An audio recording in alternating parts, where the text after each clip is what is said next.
girls basketball, like the participants are going down year by year. So how are you able to like retain girls? When do you start the girls? Like, you know, have them continue play basketball? Getting them to understand basketball is just...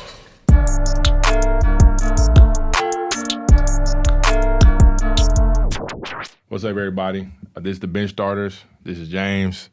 This is Noel. Today we got a special guest, Stuart Wright, head coach at University Academy. Appreciate you, Big Dog, for coming on, man. Appreciate you. Man, I'm glad to be here. Good to see you, man. Honored for y'all to have me here. Man, just to kick off this podcast, this episode, congratulations on the season. I know it didn't end the way that you guys wanted to, but man, like changing the culture over there, having the first 20-plus win season in girls basketball history at University Academy. I just want to give you your flowers, man. Man, great job, man. Great job, man. Great job. You know, that's just, just shifting the culture over there is just it's a humongous thing, man. And man, I appreciate it. Harder than it looks. It definitely is. Definitely is that. First thing I just want to start off the pod with, the first question is, man, how did you get into basketball, man? Man, this is a true story, funny story. So when I was growing up, I grew up in both parents in the household. Pops worked for General Motors. The General Motors plant in Lead closed down, so he didn't have many options. They sent him to New York. So my dad was in New York. I'm the oldest boy. Mom's doing the best she can. A lot of my friends, their families kind of stepped up, to help my mother out. I was a baseball player and a football player, really good at both, but all my friends played basketball. So anytime I'd be with one of them, I'd have to go to their basketball practices or their basketball games. And so I had a best friend, point guard named T.C. Chambers. He had basketball practice over in Kansas at this, it's KU Medical Center's taking it over now. It used to be the old Bell Recreation Center. Man, it was hot as fish grease in this gym. So I'd just be sitting there, sweat pouring off me for like 3 hours while they practicing. So this one particular time, I went to practice with them, and they had broke up into all these teams because they would scrimmage after they get through working out. And so this last team only had enough for 4. So the coach, this big dude, had these glasses on, had his box cut, chiseled dude, looked like Tukey Williams. He had this fishnet shirt on. You can see his nipples through his shirt. name was Al. That was the style back then. That was the style back then, though. So when Big Al come tell you to do something, you do it. You don't tell him no. You know what I'm saying? Yeah. So he like, what's your name? Stu. Get your ass up. You gonna play with it, bro? I ain't no basketball player, but I'm. How old were you at this point? I might have been 13, 14 years old. Really? Yeah. So I get up. We get to playing. I can't shoot. I can't really. I make a couple layups. I'm missing more than I'm making when I get the rebound and go back up. But I'm playing defense, and I'm super athletic. So I'm flying to the glass. I'm setting picks. So one cat came off the ball screen. They didn't call the screen out. Bow. Level dude.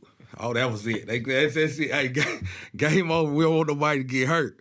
Al said, we practice Thursday. I expect to see you here. So I was like, I don't know if I'm going to be with TC, but if I'm with him, I'll be here. He said, I'll see you Thursday. So I was there Thursday, and every Tuesday and Thursday from that point going forward. That's tight. So that's how I ended up playing basketball. Man, that's amazing, man. So did you get to play in high school and stuff like that too? So I did. Okay. So I didn't play, like I said, I didn't play in middle school. My freshman year of high school, I tried out. I didn't make the JV team. I didn't make the varsity team. They said, well, you play freshman, and that was cool. My friends that played, though, they started JV or they were playing varsity, as freshmen and sophomores. They were legit, they were legit. But by me being separated from them in that facet, and I'm like, damn, I'm with these cats every day. We do everything together. Yeah. But here they are, they playing the late games. Everybody's going to see them play. I'm in an empty gym with maybe one side of the bleachers out, these round backboards. I'm not even playing in the gym with square backboards at the time, So that kind of fueled a drive. It was a motivating factor in me wanting to get better so I could be with my boys. You know what I'm saying? Of course. That's dope. So, and then we know that you're from Instagram, everybody knows that you're undersized big, and you take super pride in that because you have to have just a different type of dog in you to be that. Oh, yeah. So tell us about the days like when you're at, Central Arkansas and, just in that transition from, D2 to D1 and, just still being that undersized big man at that moment of time, which is, it's a tough, it's really tough to be that. I think it's more so a mentality. It's a mentality that you have to have. You just have to have a dog mentality. Everybody is trying to take something from me mentality. If it's only one and it's 10 people going to get it, shit, I need it. You got to come up with it. I got to come up with that. You know what I'm saying? And for me being undersized, it was almost the chip that I carried on my shoulder was I was mad that I was undersized, especially when you get a guy that might be 6'8", 6'9", got a 7-foot wingspan, but he's lazy. But he doesn't work hard. He doesn't. So now I'm really mad because you've got what I want, what I didn't get blessed with, and you're not even fulfilling. You're not utilizing You're not utilizing your prophecy. You're not fulfilling what your, so now I just took that and I made it a motivating factor. I just always played angry. Sometimes I think one time a guy said, "Hey man, where do I know you from?" And I was like, "Shit, I don't know. You tell me." And he's like, "Bro, I don't, but you playing me like I owe you some money." I'm bumping cutters. I pride myself in setting good screens, but if you don't call that screen out, shit, you liable to be dead, and I'm rolling to the basket for the dunk after I get to Yeah. Man, but it was just being undersized again, like I said, it was a gift and a curse. It was a motivating factor. It was something that made me play a lot harder, that made me leave everything on the floor. But then the curse was at 6'4" and at 6'10", you might be able to do the same thing that this guy 6'10" is, but people can't teach you how to grow 6 inches and be 6'10". Man, that's right. That's the thing about basketball, man. It really is a sport where the hoop is 10 foot tall. Whoever the closest to it, you just have a built-in advantage, and it stinks because you have that dog. You probably are more valuable as a player than this 6'10" guy. But when it comes down to it, those plays that come to the end of the game, it's like, hey, he's 6'10". Yeah. He could be able to grab that rebound and secure it. Right. Now it's a foul. Or maybe a deflection or anything, man, and it stinks. But like I said, being also an undersized guy who had to sometimes play the 4, like you just got to develop all right, they ain't gonna give me nothing. I can't just go out here and just show up and be better. I'm gonna just go get it. I'm gonna go grab it. Right. I'm gonna go foul somebody. I'm going to go, get a board. I'm going to go get a steal. I'm going to show you, all right, what I lack in this, I'm going to make for even more in this over here. Right. And so, I know, man, it's tough. It's a rough life, and it's a toll on your body as well. That's the untold story about it. It definitely is. It's a lot of banging, of banging. So how do you think that, that dog mentality, being the undersized power forward mentality, how do you think that carried over into coaching? Because, when I watch you coach, man, you have so much passion and energy. Is the word, man. Passion. Coaching. And I think sometimes people might shy away from that. But, I see like someone who just really loves the game. And it looks like you're coaching just as hard, if not harder, than your players sometimes, I think we had a sequence this year. We were playing St. Michael's. And the defensive possession, we couldn't get the turnover. But we stopped them. We were on defense for maybe a minute and 3 seconds. Like they couldn't get to the rack. They couldn't get to score. We're switching. We're locking down. I pulled a muscle because I was on the floor. I was smacking the court. I'm locking. You sitting down in the stands, coach? Yes. I'm sitting down too. Yeah. And I'm like, man, what happened? What happened? And my assistants are laughing like, hey, we was wondering how long you was going to play defense after. But I'm a firm believer that teams take on the moniker of their coaches. Yep. So if I'm instilling in them the value of playing hard, if I'm instilling in them the value of sitting down, locking up on defense, making the extra pass. If I'm passionate in practice and I'm pouring that into them, especially with young ladies, because they pay attention. They're more malleable than young men, unfortunately. Yes. And so when they're constantly hearing that, they're constantly seeing that, and then they know that, okay, this passion for this game, for this instruction that he's giving me is geared towards me. So now I'm seeing somebody passionate about something that I'm doing, man, they'll run through the wall for you. Yeah. No, for sure, man. Yeah. I noticed that. I noticed that in my coaching journey is just like, you just gotta, as intense as you were in your playing days, if you love the game and you really want these kids to have that, you gotta, I hate to say it like this, you gotta show your ass. Yeah. You gotta get on them when they don't make that defensive adjustment, and you gotta praise them when they do exactly what you tell them. And once that happens, it just becomes like, all right, the ball is rolling now, and it's not gonna stop. They're gonna want to be better every day. All right, how can I, I'm hungry to get better. What can I do to? And if you don't do that, then you're cheating them out of an education of some sort. So I noticed that, and I noticed in your girls, like they really are locked in, every possession. So it's like I said, it's a huge upside, especially for us being so young, because their minds are like sponges.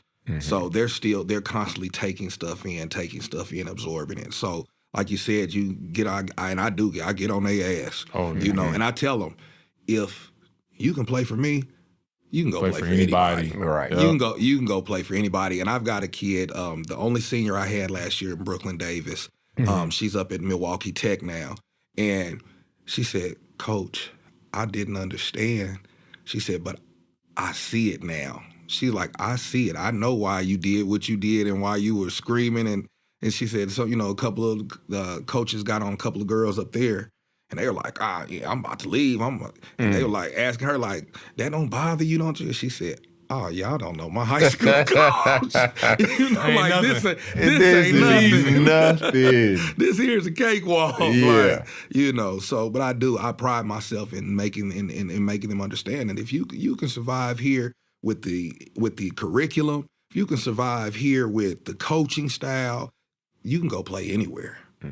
One of the questions I wanted to ask you, man, today was, when did you think it was like time to make that transition? Because I know that you are over at the same high school that you're coaching at now, but you were on the boys' side. So what made you shift over to the women's side? I think I came in as an assistant under Coach Nody on the boys' side, and we had a really quick turnaround with the boys. We had some really good young men in there. Stevie Strong, Karan Taylor. Stevie Strong was just a dog. Man. He was a dog. He's a kid. He's gonna take a game over. He knows when to take it over, and he didn't back down from anybody. I don't care if you was 6'6", 6'7", in 240. He was up in your shit. That's the type of kid he was. Real life story. I go to Genesis, right? I'm going late at night.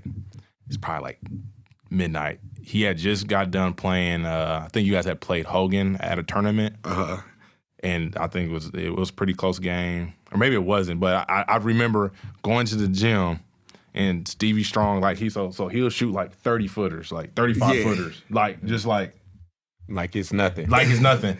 I promise, when I go in there, I open up the gym after a game, Stevie Strong's in there shooting 35-foot, really working on repping out 35-footers, dog. I was like, that's crazy. The craziest part is, though, and I preach this to the kids too. A lot of times you want to take shots that you see people take on TV, but you don't work on them, and then you get disappointed if you don't make it. Like if it's at the end of a quarter, or if it's at the end of a game, and you're disappointed, in your life. But I tell them, do you have a right to be disappointed? Is that something that you work on? It's funny that you said that he works on that shot. He shoots that shot like it's a free throw. We're in the district championship on the boys' side against St. Michael's. Yep. Oh, yeah. St. Michael's shoots 1-and-1. They make the front end of it, puts them up 2. They miss the second. Stevie gets the rebound. It's like 3.7 seconds left on the clock. Yep. He gets the rebound off the missed free throw. 1 dribble, 2 dribble, takes the shot. Horn goes off. game over. We beat St. Michael's by 1 for the district title, and he shot it from like damn near the 3-point line from the opposite side of the court. Yeah. Like, so, but I said that to say he worked on those shots. He worked on those shots. So it's like now because I'm comfortable. I'm comfortable enough to take that shot, and I'm confident enough to take that shot. Oh yeah, it's like layups. It's funny because like you get in there and we've all worked on our games. You probably shoot a ton of layups, and if you're in a workout, you're gonna even just offhand, you just shoot layups. You're comfortable with it. It's close, whatever. Yeah. But if you put that amount of time that you just do a whatever layup into like actually like repping out like spots on the floor, it's just comfortability. It's just natural, and I just think it's like you're saying. It's just funny that you shoot that shot, you don't make it in the game. Like, dang, I should have.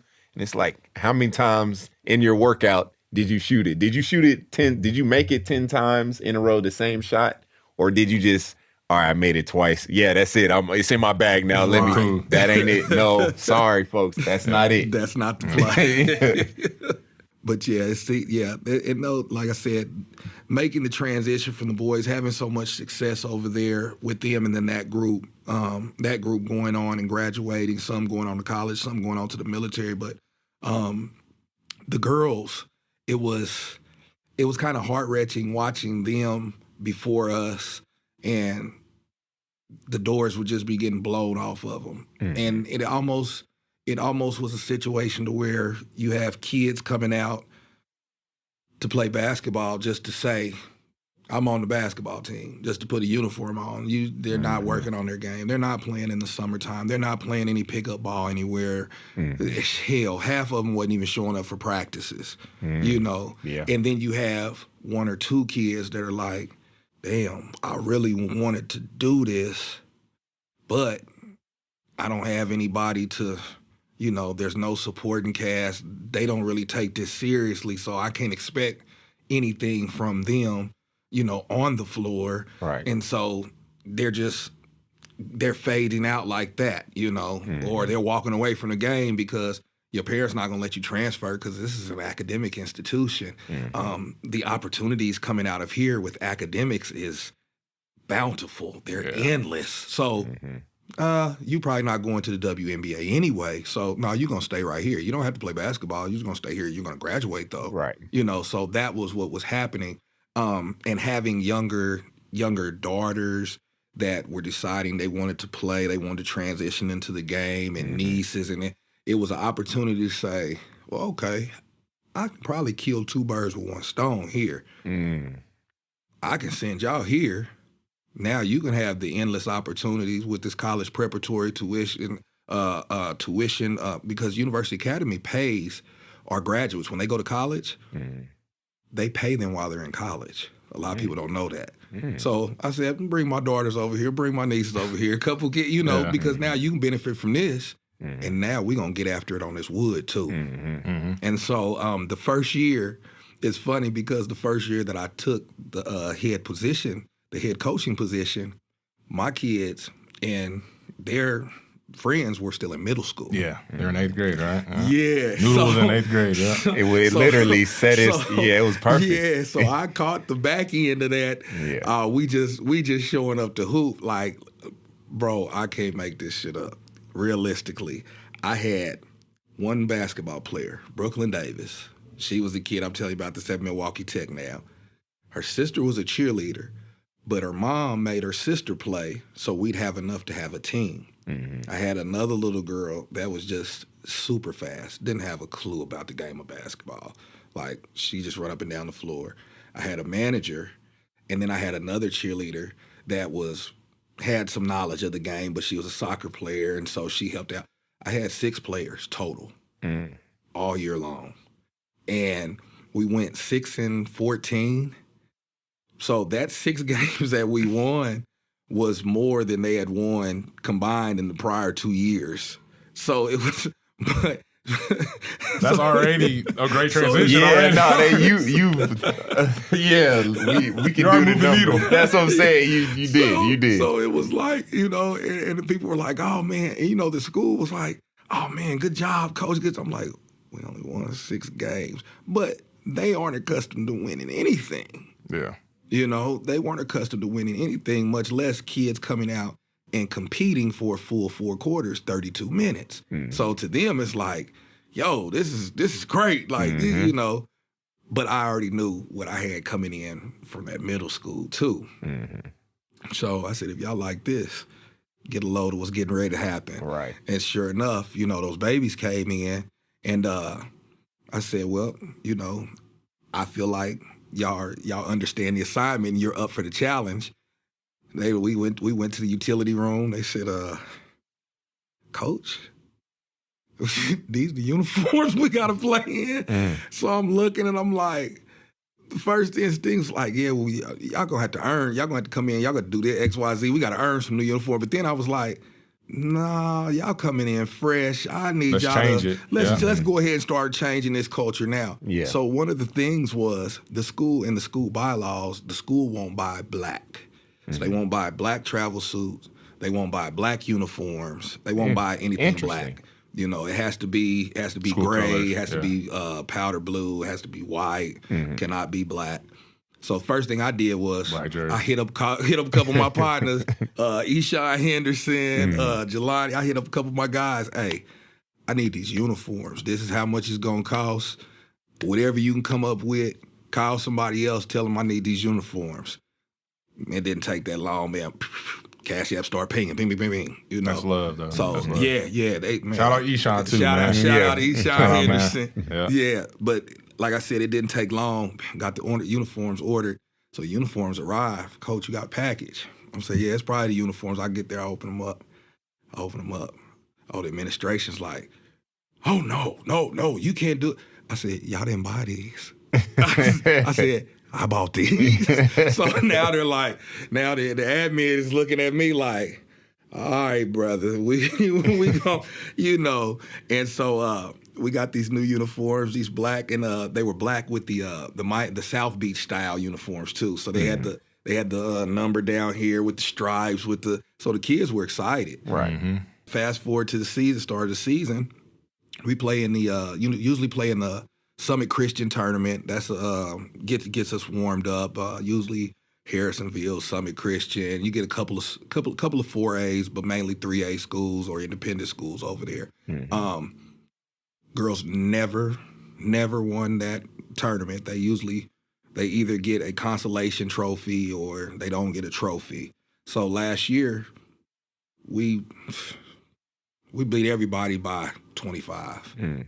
We beat Harrisonville by 30. Then we turn around and beat Summit Christian in the championship by 33. And everybody's like, oh, shit. I was there live and direct. I was there live and direct. Watching that championship, Everybody's like, oh, shit, what just happened? Like, that quickly. That quick. So we start finding ourselves having success early. And again, like I said, we're freshmen. Last year I started 4 freshmen and 1 senior, which was Brooklyn Davis. And so the younger ones had a couple of hiccups, but she did a pretty good job of keeping them on track. And we posted the best record in school history last year at 18-6. And so, you know, it was everybody first time they won the conference in school history. So everybody was like, yeah, you know, really excited. They're excited. They were excited coming into this year. We come into this year. We win the Summit Tourney again. So now we're back-to-back champions at the Summit Tourney. Well, then we go up to Lathrop and play in the Bill Burns Classic. They've never won that trophy, and that trophy is really, really nice sized trophy. The teams we played up there, one was ranked 6 spots ahead of us in the class. The other one was ranked like 17 spots ahead of us in the class. So we popped both of them. Win the tournament there, first time in school history. Everybody's kind of like, oh, okay, we're starting to see something here. And like I said, even still being sophomores, we're young, so we're still learning. But the goal for us was, I preached to them, is just to get better every day. And I think coming into November, December, midway through January, it was like we kind of hit a spot to where we were kind of stagnant, and I think we had gotten complacent. We were comfortable because we like, we started smelling ourselves. But somewhere the end of January going into February, we hit another gear. And man, they just got to rolling again. And so we ended up taking second in the conference because we lost at St. Michael's. So we didn't win the conference. We took second, which still, considering where we come from, is okay. We go into the district, we get the number 1 seed in the district. Run through the district, win the district. First time in school history, they've won a district title. A lot of firsts. A lot of firsts. Yeah. So I've also got a kid that's a sophomore that just eclipsed 1,000 points. She's the only. You about to get 2K. Yeah, she's the only girl in University Academy to touch 1,000 points. In 2 years, it's crazy. And especially in 2 years. It's crazy. So there are a lot of firsts with this group, and that's what I preach to them about, being the first and taking advantage of leaving opportunities. A legacy. Yes, and leaving a legacy. What will be your legacy when you're gone? They're really buying in. For lack of better terminology, they're buying in, and they're just built on. They just want to get better every day. That's what it's all about. That's exactly what it's all about. Going from there, so how are you able to? I mean, we had touched base on it a little bit, but how are you able to, show those girls that how much you love them, but still being just being so hard on them? Not hard, but being able to coach them hard. Because I know you coach really hard, and. I was and then just seeing those young ladies respond is, because at other places they might not respond the same way. Right. They're like, okay, all right, or I'm done. Or, you know what I'm saying? But one thing I've always made it a habit of doing before we even get started with practice, and before we end practice, or before we go into games, I always ask them, hey, I tell y'all I love y'all today, and they'll like, no, you didn't tell us. You didn't tell us yesterday. And I do. I love y'all. So coaching. A lot of people don't understand, coaching is a profession of love. Yep. Unless you're at a Power 5 or you're at, a school that's got a major influx of income coming from basketball, you're not going to make a lot of money coaching. That's just not what it is. So it's a profession of love, and you cannot coach kids or people. And I explain this to people, even in everyday life. If you're a pastor, if you're a supervisor at a job, or if you're, a manager over a company, you can't coach people that you don't love, that you don't care about, that you don't have their best interest. Because I'm a firm believer, you can attract more bees with honey than you can with vinegar. If I'm trying to teach you something and you understand that I have your best interest at heart and that I care about your well-being, it's going to be more receptive. You're going to be more willing to receive what I'm trying to give you if it's coming from a genuine place. And I'm very transparent with them. Everybody can tell that, though. I think people are smart enough these days to know who's faking the funk and who really cares, man. Because a lot of people out here, and I hate to say it, a lot of people out here are in the profession of coaching just to make money, right? And in the end, it doesn't ever work out. They go from place to place, and some people can get away with it, some don't. But most of us that are in the game, we love basketball, and we love the people that want to come out who show that they love the game as well. Right. So you're automatically, I automatically have love for you already if you're already out here and you're taking this verbal beating that I'm giving you about this game. Like, I know you love it. So I have love for too, you, man. Right? You know what I'm saying? Right. So that's really dope, man. Like, I feel that, I really do. Yeah. And then, so I know, like in the United States, there's an article I read that girls basketball, like the participants are going down year by year. So how are you able to retain girls? When do you start the girls? Just and to be able to just to have them continue play basketball, because I know it's, basketball is, how can I say, it's more of a contact sport than it is volleyball. Right. And nothing against volleyball. Or, it's a little bit more physically demanding than soccer.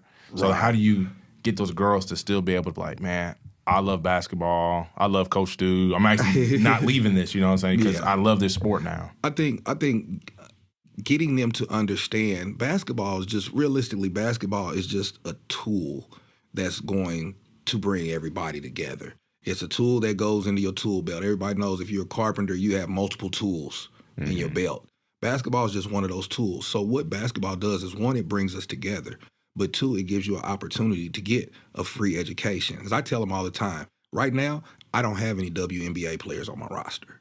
And I make sure that when I say that to them, they understand. So I'll say I don't have any one, because y'all not working hard enough to be WNBA players. WNBA players are they're go, no stop. You know what I'm saying? Because there are less teams, therefore there are less players allowed to come through that door. So everybody's got to work to try to get through that door. But what I do have is I have lawyers, I have doctors, I have engineers. And what I mean by that is, if you play this basketball and you give it 100%, you're going to get a scholarship. It might not be to Baylor, but if you want to be an engineer, you can go to Missouri S&T. That's one of the top engineering schools in the country. You come out of there making almost high six figures, almost seven figures. You see what I'm saying? So I sell the education to them. I sell the tool belt to them, if that makes sense. You know what I'm saying? And that's the drive. I think that's the driving factor, because a lot of kids that I have, our education, our curriculum is that of it. We're a 3-year blue ribbon school, so we have one of the top educations in the whole state of Missouri. We have an 89% college graduation rate, which is the top out of any high school in the state of Missouri or Kansas. 89% of our kids that go to college out of UA graduate from college. So that's a big up. So I sell that to them, because most of the kids that I have aren't able to go to St. Michael's and pay $20,000. They're not able to go to a Barstow and pay $20,000, or Pembroke or St. Teresa's. So you really have to utilize this basketball to go get that $250,000 scholarship. Well, now when you get that $250,000 scholarship, that pays for your tuition, pays for your housing, pays for your books, pays for your meals. Well, now you get these grants that UA is having you fill out for. So when you get these grants, then UA doubles back and pays you for A's and pays you $1,800 a semester for being on honor roll. Now you come out of college not only debt free, but you got money in your account. So when you graduate, you're good. That's how we keep them coming in. That's love, man. No, it is. That's actually amazing. That explanation. It's amazing, and it's a tool, because it's character building, I believe. Right. When you get these kids in here, and it's like, all right, like all of that aside, like, which is amazing. That's the forefront. But it's like, you get in here and you actually learn how to be a good person, like how to pick the next person up, how to be a great teammate, how to actually talk to people like a human being rather than, yelling or screaming at them to try to, you get stuff done once you create the environment that you have created over at your school. And I think that, to me, is one of the biggest things that people don't look at is, you come join this team, whatever team it is, and it's an actually good environment that propels you to go into the workforce. And now you're in these companies, and they're like, wow, this person is an asset. Where did they come from? It's like, no, I just played basketball at UA. We just had a good environment. And so I know how to operate in a good environment. And so I think that's one of the biggest things that having a good coach and having a good culture creates for these young men and women going out into the workforce. So, Coach Stu, what's the next step? I tell them I want them to just get better every day. I want them to just embrace the moment, because in the blink of an eye it could be gone. The sands of the hourglass, they don't go up, they go down. Yep. And the farther they get down, the finer that sand gets, the faster it starts going down. So I just want them to get better every day. And like I said, we took a huge step this year by winning the district championship and by going into the first round of the state tournament. I think that now that they had the opportunity to see what a champion looks like, how a champion operates, I think that that's a driving factor to get to the next level. And so, like I said, hopefully we can get down to Springfield next year. They're juniors next year. If we don't, I believe we'll be down there by their senior year. Good. Well, so we do this game on the bench starters. It's called Hot Shots, but we're gonna rename it, right? So we're gonna do a better job of keeping it under 24 seconds, and then some questions that we like, we'll like expand on it after. Okay. But so you're gonna ask, so like he'll ask you 4 questions, and you got to be quick. So so it'll pop up on the video. It'll be 24 seconds clicking down. So you got to just. I think it's gonna be one and one, or it's gonna be one and one. So I'll go, he go, I go, back and forth. Yeah. Ain't no Kobe and LeBron questions. No. Well, we can put you on this. We can put you on the spot. We want all your basketball knowledge. We want all of it. Whatever you got. 24-second question. All right. Best undersized big in your eyes ever. Shea Cotton. Shea Cotton. Okay, talk to us. Just give us a little something. Why do you think so? The man he just dominated games. He dominated games on both ends of the floor. He shoot the mid-range. He will dunk on anybody. I don't care how big they are, 6'11", 7 foot. He's going straight up and he's going to punch it on you and let you know he punched it on you. Okay. All right, I got one quick one for you. Gatorade or Powerade? Which one? Powerade. Low sodium. Definitely better. Low sodium. We talked about that last week. We did. Best hoop shoe you ever played in? Man, Adidas run balls. Y'all don't know nothing about that. Y'all babies. We gonna have to Google that. Hold on. We're gonna have to get a picture of that because the pro models, they was the version of the pro models. Okay. Yeah. All right. Yeah, we did. Yeah. All right. So you're a coach of a women's team. What's a rule in women's basketball that you wish you could get rid of? Something that just really irks your nerve. I don't have one. I just need a shot clock in the state of Missouri. That's there what we go. I need. That's what we need. We need shot clock. Period. Bad. Yeah. Oh yeah. Biggest thing that you've seen change in the girls' game? Athleticism. I'm sure you see the South Carolina commit, Malaysia Fulwiley. You know, baby gets a fast break, and she might be 5'11". Yeah. She gets a fast break and then bounces the lob to herself and goes up and dunks it. Evolution of the women's game is insane. Yes. No, that's crazy. What's the brand of basketball shoe that you just gonna go with? Like that? No, give me an underrated basketball brand that people don't really know too much about. Like, give me a shoe. I'm gonna give you a comfortable shoe too. Yeah. Kawhi's New Balance. New Balance. Yeah. No, that's a good one. I got me a pair. It's comfortable, ain't it? Yeah. I ain't hooped in them yet. I kind of wear them around, but I don't let nobody. You feel it. Yeah, you feel it. You know. Yeah, that's a comfortable shoe. Shout out to the Claw, man. Best moment in basketball ever. Best moment in basketball, I'd have to say, for me personally, is not even my own journey. It was just being a part of, just seeing the faces on these young ladies when they won that district championship. You know, more than anything, that was by far for me the best moment. Is just seeing their faces, just seeing the moments of joy, the happiness. That for me by far was the best.